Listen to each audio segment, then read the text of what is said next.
अस्सलाम वालेकुम रहमतुल्लाहि व बरकातुहू। दोस्तों, मैं हूं इरफान खान। आज के इस वीडियो के ज़रिए पवित्र पोर्टल शिक्षक भर्ती की जो नई अपडेट है मैं वो देने की कोशिश करूंगा। एसटी पेशा शिक्षक भर्ती 2023 पवित्र पोर्टल की शिक्षक भर्ती का ही एक हिस्सा था। इनकी जो है एसटी जो कैटेगरी होती है पेशा क्षेत्र की, इनकी जो है स्पेशल भर्ती होती है, पवित्र पोर्टल से ही होती है, लेकिन इसको डिले नहीं कर पाई गवर्नमेंट। और सबसे पहले एसटी पेशा जो है भर्ती है पवित्र पोर्टल की, उनकी जो है पात्र अपात्र की यादी जो है लग चुकी है कल। उसके बारे में मैं क्लैरिफिकेशन यहाँ देने की कोशिश करूँगा। जो अपात्र हुए वो क्यों हुए, इसके रीजंस मैं आपको बताने की कोशिश करूँगा, और क्या बेसिस पर उनको जो है अपात्र इनएलिजिबल जो है ठहराया गया है वो उस पर हम डिस्कस करेंगे। हमारा जो है वीडियो बाइलिंगुअल होता है, द्विभाषिक होता है, तो मराठी मीडियम के मेरे तमाम सब्सक्राइबर जो है या किसी भी मीडियम के जो अदर मीडियम है अदर दैन उर्दू है, वो तमाम लोग ये समझने की कोशिश करें कि मैं यहाँ पर क्या चीज़ बताने की कोशिश कर रहा हूँ। आपके डिमांड पर मेरा ये वीडियो आपके सामने पेश कर रहा हूँ। जैसा कि आपने थंबनेल में देख लिया होगा कि एसटी पेशा जो है शिक्षक भर्ती 2023 के पात्र अपात्र लोगों की यादी जो है जाहिर हुई है। अब सबसे पहला जो है पॉइंट वाइज डिस्क्राइब करने की कोशिश करूंगा यहाँ पर कि अपात्र जो है होण्याचे कारण आक्षेप व अंतिम निवड। अब सबसे पहली चीज़ तो वहाँ पर मेरिट लिस्ट जो है ना करते हुए सबसे पहले उन्होंने कागज पत्र पड़ताल जैसा कि डॉक्यूमेंट वेरिफिकेशन किया है। अब डॉक्यूमेंट वेरिफिकेशन में इसमें सबसे अच्छी चीज़ ये लगी कि उन्होंने जब डॉक्यूमेंट वेरिफिकेशन करा तो सबसे पहले पात्र अपात्र गैर हाजिर ये यादी उन्होंने पहले जैसा बता दिए। अब ये यही प्रोसेस की वजह से 2019 की भर्ती आज तक डिले हो रही है, तो ये अच्छा सिस्टम लगा। एसटी पेशा में नासिक, धुले वगैरह जो भी ज़िले थे होंगे उनके लोगों की जो है ये लिस्ट टीटी सीटीटी पास 9 से 12 वाले ये तमाम चीज़ों को। अब यहाँ पर अपात्र होने के कारण अब देखो यहाँ पर जो अपात्र हुए हैं लोग उनके बारे में जो है मैं यहाँ ओरली बताने की कोशिश करूँगा। बहुत से ऐसे लोग हैं। अब सबसे पहले अगर महिला उम्मीदवार मेरा ये वीडियो देख रही होगी तो वहाँ अगर आपने शेरा देखा होगा अपात्र होने के लिए, तो उन्होंने साफ कहा है वहाँ पर कि इनका जो नाम है ये पूरे डॉक्युमेंट्स पर जो क्या है वडील साहेब का है, यानी कि अब्बा का नाम है म्हणजे वडिलाचे नाव आहे, ऑल जे त्यांचे डॉक्युमेंट्स आहे त्याच्यावर, आणि जे टेट आहे टेटच्या याच्यावर त्यांनी आपल्या म्हणजे पतीचे नाव लावलेले आहे टेट फॉर्मवर। आता अपात्रतेचे कारण काय तर गॅजेट त्यांनी बनवलेला नाही म्हणून ते अपात्र म्हणून असा त्यांनी तिथे शेरा दिलेला आहे। गॅजेट नाही म्हणजे मी यापूर्वी पण तुम्हाला कित्येक वेळा असं सांगितलेलं आहे की तुम्हाला गॅजेट जे आहे कंपल्सरी असते, स्पेशली महिला जे उमेदवार आहेत बिफोर अनमॅरिड होते थे आणि नंतर ते त्यांची म्हणजे जे त्यांचा लग्न झालेला आहे, यानी पहले आपकी अगर बिफोर मैरिज है आप और उसके बाद में आपने फॉर्म भरा है, आपकी मैरिज हो चुकी है, आपके पूरे डॉक्यूमेंट्स आप जो है अब्बा के नाम पर है और बाद में आपके हस्बैंड के नाम पर है। लेकिन ये चीज़ बताने के लिए जैसा कि विवाह पूर्वीचे नाव जो ऑप्शन आया था और विवाह नंतरचे नाव जो ऑप्शन आया, ठीक है, ये दो चीज़ें जो है तो आपके पास गैजेट अवेलेबल नहीं है, ऐसा एक अपात्र का लेडीज़ जो है डिपार्टमेंट को उन्होंने कारण बताया है, ठीक है। तो यहाँ पर आपके पास गैजेट होना ज़रूरी है। अब देखो यहाँ पर जो है आक्षेप लेना है 10 अक्टूबर से पहले अगर तुमको यहाँ कोई ऐसा लग रहा है कि भाई नहीं ये जो चीज़ है ये ऐसी है, तो आप आक्षेप 10 अक्टूबर से पहले फाइनल ले सकते हो। उसके बाद का कोई भी आक्षेप यानी कि कोई भी जो है एक्शन जो भी आप इसके अगेंस्ट ले रहे हैं कि भाई आपकी प्रॉब्लम जो है बताने के लिए या आपका जो भी क्लियरिफिकेशन देने के लिए गवर्नमेंट को, तो वो 10 अक्टूबर है एसटी पेशा के लिए, और बाद में उसके बाद ही अंतिम निवड यादी लगती है, ठीक है। यानी कि यहाँ पर पात्र अपात्र और गैर हाजिर, अब इसमें कई ऐसे लोग थे जो गैर हाजिर भी थे, तो गैर हाजिर जो होता है डॉक्यूमेंट वेरिफिकेशन के टाइम वो ये दर्शाता है। तो यहाँ से हमको इस बात की इंपॉर्टेंस पता चलती है कि जब भी आपकी ऐसी कोई डेट आएंगी जिस भी जिला परिषद में आपका सिलेक्शन हुआ है, नगर पालिका, मनपा, प्राइवेट इंस्टीट्यूशंस में, तो आपको ये बात जहन में रखनी है कि आपकी जो डेट दी हुई है वो डेट को बिफोर एक दिन पहले वहाँ जाकर आप रुक जाना, ऑन एकदम उसी डेट पर जाने से बेहतर है। तो डेट अपनी वहाँ से हुकना नहीं चाहिए, ठीक है। तो ये गैर हाजिर थे, गैर हाजिर का मतलब ऐसा होता है कि भाई आपको उसकी ज़रूरत नहीं है, गैर हाजिर का छोड़ दो, वो नहीं है मतलब उनको ज़रूरत ही नहीं है। गैजेट प्रॉब्लम मैंने जो बोला गैजेट उनके पास नहीं था ऐसा साफ साफ बताया हुआ है, ठीक है। देखो जो डॉक्यूमेंट्स में जो मिस्टेक होती है इसका जो सॉल्यूशन है वो गैजेट है या फिर जो बॉन्ड है, ये कुछ तो भी चीज़ें ऐसी लीगल होनी चाहिए, बॉन्ड जैसा जिसको बोलेंगे हम कि भाई तहसीलदार के थ्रू जो मिलता है, और बॉन्ड से भी अच्छा जो है गैजेट होता है। एक जगह मिस्टेक है, 10 जगह मिस्टेक है, XYZ जो भी है, लेकिन आपका एक्चुअल नेम वो गैजेट पर कलेक्टर थ्रू जो है आ जाता है। कलेक्टर जो हमारे डिस्ट्रिक्ट लेवल पर होते हैं वहाँ पर तो वो गैजेट आ जाता है, तो गैजेट नहीं था इनके पास अवेलेबल, ये उनकी जो है रीज़न अपात्रता का जो है बताया हुआ है। बीएड जो 1 से 5 थी उनको, बीएड जो कैंडिडेट थे उनको 1 से 5 पर अपॉइंटमेंट नहीं दिया गया है एज पर द जिसको हम बोलेंगे सुप्रीम कोर्ट के जो जजमेंट के हिसाब से उनको नहीं दिया गया है, साफ बात है। उनको 6 से 8 पर दिया गया है, और उसके अलावा जो है 6 से 8 के अलावा अगर आपके पास CTET 2 ओनली है या TET 2 ओनली है, अगर आपने पहली से 5वीं भी भरा है तो वहाँ पर भी नहीं दिए, क्योंकि पहली से 5वीं के लिए कंपल्शन ऐसा बोला गया है, वहाँ पहली से 5वीं के लिए आपको जो है वो ज़रूरी है। सबसे मेन पॉइंट मैं यहाँ डिस्क्राइब करने की कोशिश करूँगा, सबसे अहम मुद्दा, मेरे हर वीडियो में मैंने बार बार उस चीज़ का उल्लेख किया है, लेकिन मानने को कोई जैसा तैयार नहीं था इस बात को। 12/2/2023 इस डेट को ध्यान में रखो, मैंने कई बार इसका जिक्र किया है। 12 फरवरी 2023 से पहले की शैक्षणिक पात्रता होना कंपलसरी है। उसमें अभी जो उन्होंने लास्ट टाइम जो तुमको जो ढील दिए थे वो ये थी कि 31 मार्च तक डॉक्यूमेंट बन नहीं पाए थे। कौन से डॉक्यूमेंट? आपका नॉन क्रिमिनल, आपका कास्ट, आपका XYZ, EWS वगैरह वगैरह, महिला आरक्षण, इसमें छूट दिए थे। कब तक? जब तक सेल्फ सर्टिफिकेशन की डेट थी जब तक। लेकिन इसके बारे में उन्होंने साफ कह दिए थे कि इसके आगे अगर आपकी डेट ऑफ पासिंग डेट है, यानी कि पास होने की जो है कोई भी डेट है, तो वो आपका एक्सेप्टेबल नहीं रहेगा। साफ ऐसा गवर्नमेंट ने कह दी थी। अब यहाँ पर मुझे इस बात का जैसा क्लियर करना है आपको कि कई ऐसे थे जो सेकंड ईयर अपीयर थे, बीएड वाले, डीएड वाले, इन लोग को जो है ये सुन नहीं रहे थे। असल में ये सुन नहीं रहे थे कि भाई मत भरो। उनका जो रिजल्ट डेट जो बताई है सेकंड ईयर की पासिंग की, वो अगस्त 2023 बताया है और अपात्र करार कर दिया गया है उनको। ठीक है, बिफोर 22 फरवरी 2023 आपका अगर क्वालिफिकेशन है तो ही आप वहां पर पात्र है उस पोस्ट के लिए। तो इनके अगस्त 2023 के बताया। क्यों भरे भाई? हमने तो नहीं बोले थे, मेरे को पर्सनली भी फोन आया तो मैंने बोला भरो मत, कोई फायदा नहीं है। सुनने की जो क्षमता है ना वो जनरली डीएड बीएड के अपने जो लोग होते हैं इनमें नहीं रहती। तो यहाँ पर उनकी अपात्र उनको घोषित कर दिया गया है। तो इससे हमको ये जहन में आता कि जैसा अपीयर वगैरह ये जो चीज़ें हैं ना, ये सिर्फ टीईटी सीटीईटी के हद तक जो है महदूद है, ये लिमिटेड है।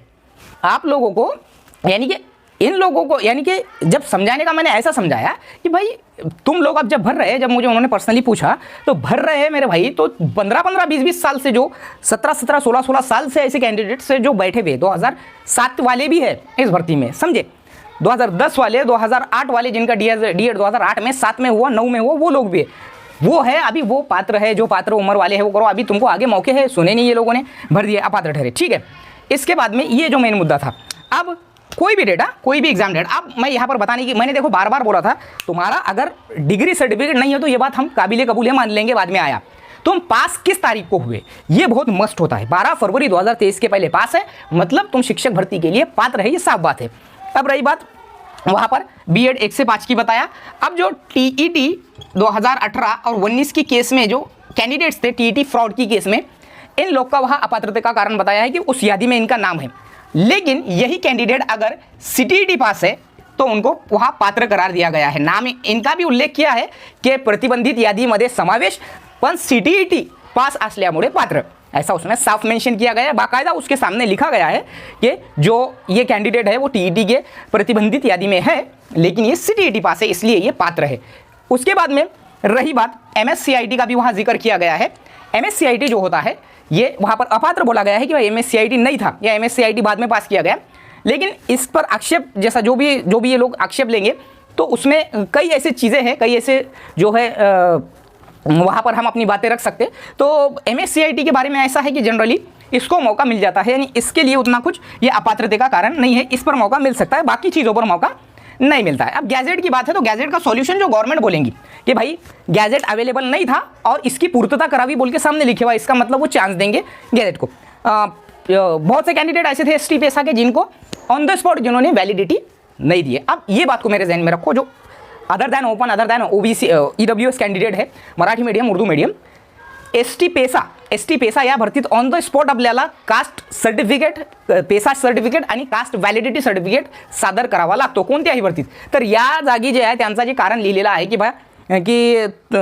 कास्ट व्हॅलिडिटी सर्टिफिकेट अवेलेबल नाही किंवा एसटी पेशा सर्टिफिकेट अवेलेबल नाही, पेशाचा कास्ट सर्टिफिकेट अवेलेबल नाही म्हणून ते अपात्र। एसटी पेशासाठी कोणत्याही भरतीत त्यांना ऑन द स्पॉट जे आहे व्हॅलिडिटी आणि सर्टिफिकेट त्यांना द्यावा लागतो। त्यानंतर दुसरे जेवढे कास्ट आहे या म्हणजे या व्यतिरिक्त जेवढे दूसरे कास्ट आहे त्यांना 6 महीने की कालावधि दिली जाती। तो 6 महीने का जो है आपको ड्यूरेशन दिया जाता है, आपके अपॉइंटमेंट लेटर पर बाकायदा वो लिख कर आता है जो भी जिनका कास्ट में जो है सिलेक्शन होता है। तो इसमें टेंशन लेने की बात नहीं है, अदर दैन एसटी पेशा आपको आपके वैलिडिटी का चांस मिलता है। और लेकिन जो ओरिजिनल जो है, अब देखो बहुत वहाँ पर जो है वेरिफिकेशन में ओरिजिनल सर्टिफिकेट भी नहीं पेश करे, ऐसा भी वहाँ शेरा है, ऐसा नहीं है। अब उनको बोलेंगे वो कि ओरिजिनल ला के दो, लेकिन ये गैजेट के बारे में पूर्तता करावी ऐसा सामने लिखा हुआ है। उसके अलावा ओरिजिनल जो तुम्हारा होता है, प्योर जो तुम्हारा सर्टिफिकेट्स है, तुम कई मेरे को कमेंट बॉक्स में पिछले 1 साल से सवाल पूछ रहे, सर वेरिफिकेशन में हम अपनी जेरॉक्स दे सकते हैं क्या? तो यहाँ यानी मेरे हर बात को तुम गौर से सुनते नहीं है, इसलिए जो है तुम जो है ज़्यादा कंफ्यूज होते हैं। जो ओरिजिनल सर्टिफिकेट है वो अपने को वहाँ पर देना होते हैं, सादर करने होते हैं। तो एक कैंडिडेट का ऐसा भी था कि भाई मूळ प्रमाणपत्राची प्रत उपलब्ध नहीं म्हणून अपात्र, ऐसा लिखे हुआ है। अब उसको मूळ प्रमाणपत्र लाने का चांस देंगे वगैरह वगैरह आक्षेप लेने के बाद। अब जो भर्ती रहेंगी अपनी, ये मेरा जो लास्ट पॉइंट है इसमें यही बताया गया है। ये भर्ती में आप समझ लो यही वो भर्ती है जिसको हम बोलेंगे क्या बोलेंगे कि भाई जो अपनी जो भर्ती होंगी अब इसके बाद की जो भर्ती शुरू होंगी जाहिरात वगैरह की, एसटी पैसा की अलग से होती है, तो इसमें भी सेम नियम लागू रहेंगे। ठीक है, 12/2/2023 के बाद वालों को वहाँ पर भी अपात्र करा दिया जाएगा, भले ही MSCIT के बारे में जो है और जो कास्ट वैलिडिटी सर्टिफिकेट के बारे में वो चीज़ लागू नहीं होगी, और MSCIT के बारे में इनको भी जो है डायरेक्ट अपात्र नहीं करेंगे, वो आक्षेप लेने का मौका देंगे और उनकी बात सुनेंगे और फिर वो चांस देंगे, मे भी पॉसिबल है। गैजेट की बात मैंने जैसा बताया, और बाकी नाम में मिस्टेक वगैरह है तो ना अभी भी अपने पास चांस है। जाहिरात, उसके बाद में फिर अपना क्या रहता वो जाहिरात के बाद में प्रेफरेंसेस भरना, और प्रेफरेंस भरने के बाद में मेरिट यदि, यानी कि ऐसा समझ लो एक मेरा भोले सोल अंदाज है कि नवंबर एंड या दिसंबर की शुरुआत, दिसंबर का फर्स्ट वीक यहाँ तक के अपॉइंटमेंट लेटर में भी पॉसिबल है, ज़्यादातर चांसेस है कि हाथ में आ सकता है। रही बात भर्ती की, तो देखो बार बार तो ऐसा बोला गया है कि 30,000 भर्ती की जाएंगी, और जैसा अभी आंकड़ा जो आया है कि 23,000 जिला परिषद की जगह खाली है पूरे मीडियम की महाराष्ट्र में, तो 23,000 भी पकड़ लिए, और इधर से 7-1,000 जो है महानगर पालिका, नगर पालिका, कटक मंडल की पकड़े, तो ये पकड़े तो 30,000 तो ये छोरी कौन सी प्योर गवर्नमेंट की। इसके अलावा अगर प्राइवेट ऐड करें तो 7-8,000 की है, यानी 30-35,000 जगह खाली है। लेकिन पूरी जगह पर जब तक के सही एक अंदाज बोलेंगे हम तो 30,000 तो पूरे वो एक टप्पे में मुश्किल है लेना। तो ऐसा समझ लो कि 18 से 20,000 अगर भर्ती हुई तो उर्दू मीडियम की जिला परिषद की 2300 जगह रिक्त है। अभी उर्दू मीडियम जिला परिषद की 2300 जगह रिक्त है, जिला परिषद की बात कर रहा हूँ मैं। अब इसमें अगर नगर पालिका, महानगर पालिका अगर मैं ऐड करूँ उर्दू मीडियम में, क्योंकि प्राइवेट तो अपनी भर्ती होती नहीं है, तो ऐसा समझ लो 2600-2700 जगह खाली है। मैंने 500 भी ऐड करा तो 2800 जगह ऐसा समझ लो उर्दू मीडियम में नगर पालिका, मनपा और जिला परिषद की ही ज़्यादा रहती है जनरली। तो अगर ऐसे 2 टप्पे हो गए तो ये टप्पे में कम वो बेश मेरे ख्याल से 1500 से 1700 जगह आ सकती है, मे भी पॉसिबल है, सिर्फ मेरा ये अंदाज़ा है। या फिर अगर एक टप्पे में भर्ती हो गई तो वो तो सवाल ही नहीं आता, 2-2.5 हज़ार ये जगह और वो कुछ मिला के, यानी कि हर मीडियम की अगर पूरी 30,000 पूरी भर्ती हुई पूरे महाराष्ट्र की, तो हर मीडियम की भर्ती वैकेंसी ज़्यादा ही आएगी। अब ये पूरे नियम यहाँ पर लागू रहेंगे, इसलिए मैं बार बार बोलता हूँ कि गैजेट का इंपॉर्टेंस मैंने इसके पहले कई वीडियो में बताया, या इसके अलावा कोई मिस्टेक रही तो उसका अपात्रता के कारण में और भी उसमें क्या बोला गया है, बहुत से ऐसे जो है दिए, लेकिन मेन चीज़ों को मैंने वहाँ पर जो है आपके सामने डिस्क्राइब किया है। अब यहाँ पर मैंने जो बोला कास्ट वालों को वैलिडिटी का चांस मिल जाता है, एसटी पैसा का थोड़ा नियम अलग है, और बाकी की जो चीज़ें हैं ये ऐसी ही है।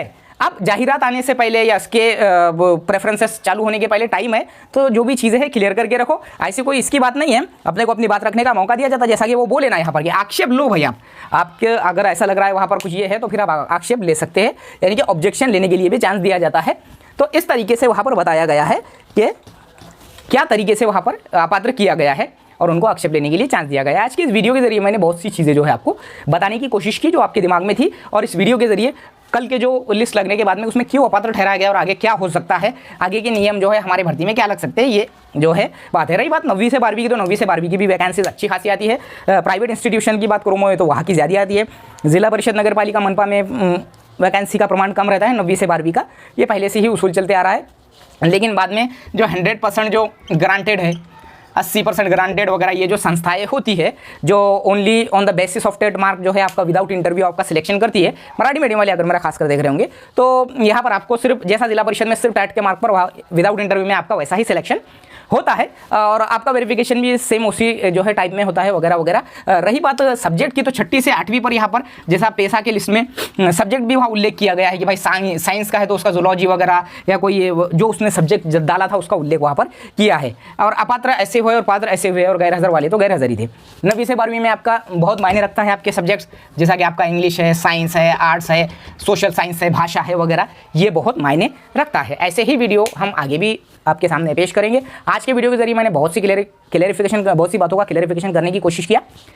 अगर ये वीडियो अच्छा लगे तो कमेंट में मुझे ज़रूर बताइए, और लाइक कमेंट शेयर ज़रूर कीजिए, और ये वीडियो कैसा लगा मुझे ज़रूर बताइए। मिलेंगे अगले वीडियो में अच्छी मालूमात और इन्फॉर्मेशन के साथ। अस्सलाम वालेकुम।